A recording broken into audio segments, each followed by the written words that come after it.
You're listening to the Weekend Sport Podcast with Jason Pine from News Talk ZB. A global basketball icon, co-founder and CEO of the sports apparel company Big Baller brand, also the father of three professional basketball players, Chicago Bulls point guard Lonzo Ball, Greensboro Swarm shooting guard LiAngelo Ball, and Charlotte Hornets point guard LaMelo Ball. Vucevic has made two good defensive plays in a row. Ball for Caruso! Triple Caruso! And the Caruso show! And out! And Lonzo Ball with the lob! Pass in traffic picked off by PJ. Oh, fancy dribbling PJ. LaMelo. How did he do that? Most guys would have had vertigo. There you go. That's a bit of action from a couple of LaVar Ball's sons. LaVar Ball's currently in New Zealand. He joins us now. How are you enjoying New Zealand so far, LaVar? Man, I'm loving it. Like I said, all these places are the same to me, but I love meeting the people. I'm a people person, and y'all cold. I love your style. So what brings you down? Give us an idea of how you're spending your time down under and the exciting things you got coming up. Well, we got the Big Baller brand down here, man. I'm down here to have a nice little pop-up shop where folks can come down here for free and get some of the merch. And then we're going to have a little basketball clinic, which is cool. You know, we teach some of the guys some of the things we know. And then we're also going to have a 3-on-3 tournament. Anytime you have something competitive, that's one of the best things. So that environment is going to be unbelievable. So now, out of that 3-on-3, I got a chance to look at the talent in New Zealand and find somebody that might want to come back to the States with us so we can give them a platform to shine. You've travelled around a lot and seen a lot of basketball talent. Does it sometimes pop up in places that you don't expect? Exactly, because, well, I expect it everywhere because I figure you can find talent all over the world. Don't just be stuck in one spot. And that's one reason I'm over here. I'm not local, I'm global. The Big Baller brand, tell us about it. It's just a massive brand now. How did it all come about? Hey, I always thought to myself, you know, like 80-90% of the pros in basketball be black, but we don't own nothing. So I always thought, like, man, my boys gonna come in this league with their own brand. And that's what happened. When you have your own brand, it's one of the best things you can have in the world. You got to have a brand of something, you know. So we have that, and we have ownership that can make us very successful. A lot of guys get all these endorsement deals and all that. They don't own nothing. So at the end of the game, you don't have anything, but you built up all this for the league and for the team, and you have nothing to show for it. I'm thinking more of that generational wealth. That's a different thing. And so every brand has its values, the things that make it stand out, the things that it stands for. If I think of Big Baller brand, what are your values? What do you stand for? Hey, what Big Baller brand, what makes it so good, it's a family brand. So I'm not a publicly traded company, so everything is wholesome. So anytime you put family in front of pretty much anything, it represents something good. You know, I don't know too many bad families, you know. Well, your own family, what a family, and your sons all having played at such a high level. When did you first sort of get the feeling that your sons, all three of them, were going to be good ballers? But here's the thing, it's very shocking to you. From me picking my wife, I picked my wife to have these boys. She's 6'1". She's going to have length. You got to put the odds in your favor. She's a basketball player. We're the original basketball family. It ain't like I played just football and Tina just played volleyball and the boys start playing basketball. No, we the basketball family. Our last name is Ball. What you think we going to do? Everything lined up. It's got to be a big plan.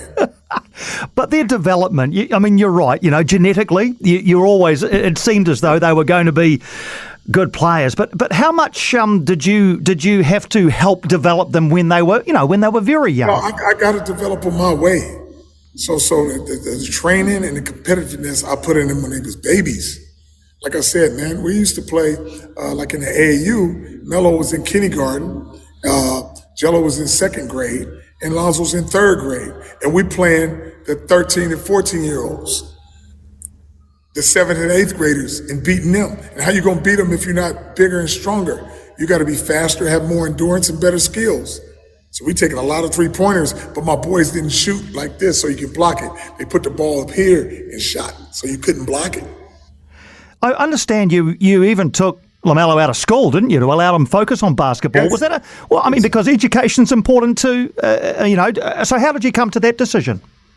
Well, here's the thing right here. They wasn't doing the right things over there. And now this is what can happen, because usually you have to have money to do this. To go to another country where you don't speak the language, we could go over there if we have money and a brand. Now, most of the youngsters over here be playing, not in the elementaries, but like your Ricky Rubios, your Tony Parkers, even Luka. They put them on the high division team to make it to the big one. So now they're teenagers playing with pros. So I do that with Melo at 16 to reverse the effect. Instead of a foreigner coming over to America, I take the America over to the foreign lane and do the same thing they doing. But I can do that when I have a brand, I got a show following us, so it's gonna bring the notoriety to wherever we go. So that's what it created. So now Melo don't have to concentrate on a chemistry test or a biology test like he in high school. So now he can dial in and focus. So by the time he got to the Hawks, he had been 3 years in the pros. So he's been a pro since he's been 16. So it's easy. And now Australia sees this 19-year-old come over with all this flair. They're like, oh my God. But they wouldn't have never saw it if the other guy, Brooks, didn't get hurt, because the coaches didn't believe in that. They were like, you know what? We get an NBA player over here. He's a star, because he's coming kind of down, and we try to use that, and he's a grown man. So what happened was, when he got hurt, you had nobody left. You had to get the keys to Melo. And you couldn't take him back. Once he starts shining, triple-doubles start popping up. And he was like, man, this dude is unbelievable. So now the whole culture over in Europe can now find a way to make these young kids be like, wow, I'm going to try that. He's a teenager. They can't resonate usually with a guy who's 27, 28, and you 13, 14. You're not going to really do that. The interview is going to be different. Melo's going to be wholesome and more catered to the kids, to give them growth, to say, you know what, if he can do it, I can do it. At least gives them an inkling in their mindset to change and say, we got to get started early. How much do you think his time with the Hawks down this end of the world helped him as a basketball player? Helped him as a basketball player on the fact that, here's the thing with Melo, he was already good to go. You just got to have a coach have the confidence in you and confidence in your game that you can make everybody better. And that's what Melo has, So it's not, Melo can go anywhere and play basketball. Go anywhere. And he chose Australia. He'd been to 18 different countries before he got here. He'd been on Facebook traveling in my JBA game. We playing pro rules, which is 48 minutes, and I never took him out the game.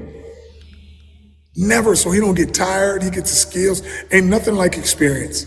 And when you can go all across the world and play and never come out of no games, you're gonna get very good because of experience. You're not looking over your shoulder if you miss a shot. My boys are shooting 30 and 40 times a night. It's nothing to come over here and really play. They develop in that JBA on me letting them do to develop and change into these players. So are you able to separate yourself as their dad from their basketball coach, their basketball mentor? Can you sometimes just be their dad?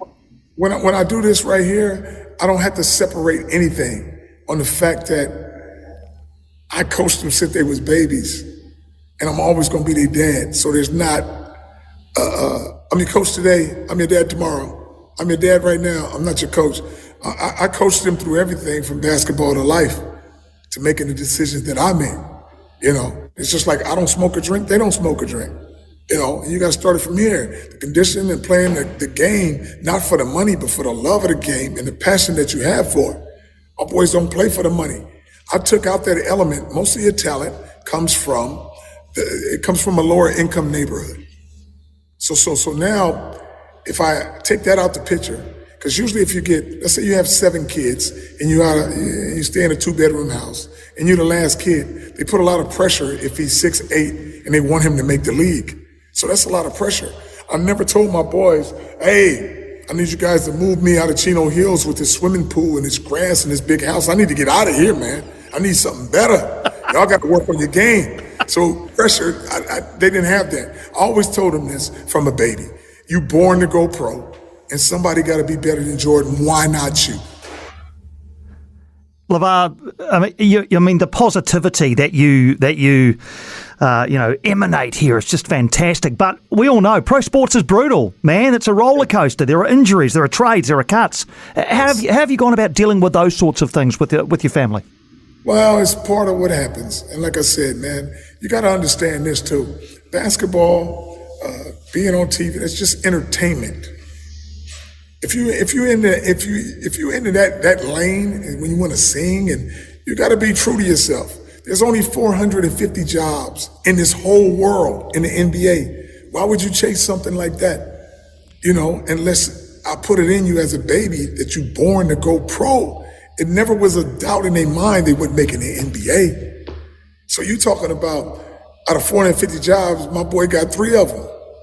So if you want to be a singer and you want to be entertaining, you got to hold the audience's attention with something. So what I'm saying is my boys didn't all of a sudden get to be pros, and I'd be like, I'm proud of you. They was proud when they came out the womb. And now, when they were little, people would ask them as they're coming out the gym, where are you from? What's your name? How old are you? You guys are called the big ballers, and you guys look like babies, but you're beating these teams. So now you're looking at that from a young age. You got to determine it. And when I tell some of these youngsters, they say, LaVar, they putting the carriage in front of the horse. You 10, you 11 years old, 13 years old, and you playing, let's say you 13 playing 14s. And then I put it in reality, Melo was 11 playing in the highest division, which is 17U. That's how that one dude made it to the pros. 11 years old playing in the 17U, not the bronze and the gold. He playing in the platinum division. And the leader of my team was Lonzo. He was 14 leading the 17U team. And LiAngelo was 13. So that's got to be something special. So all the D1 scouts, when you play platinum 17U in the U.S., everybody on that team is a Division I guy.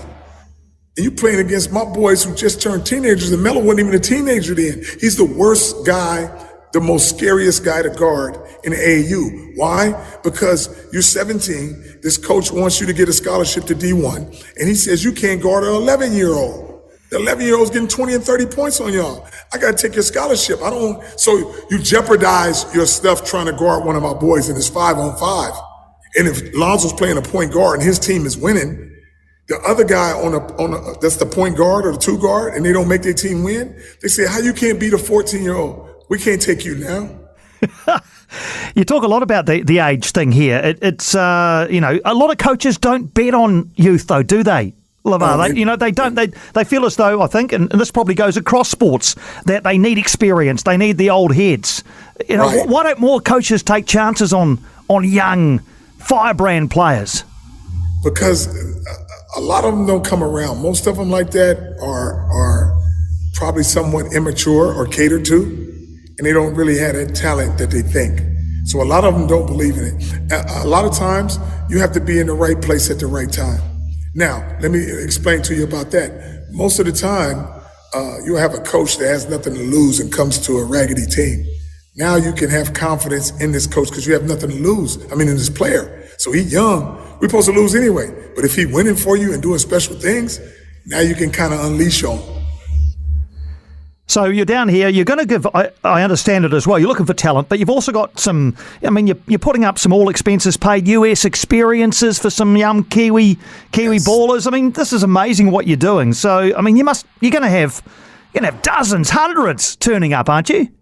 Yes. And it's a good thing. Like I said before, this is what the thing comes down to. After you make a lot of money, you done bought everything from the houses to the jewelries to the cars, what's left? You have nothing else to buy. So you better have a passion to do something.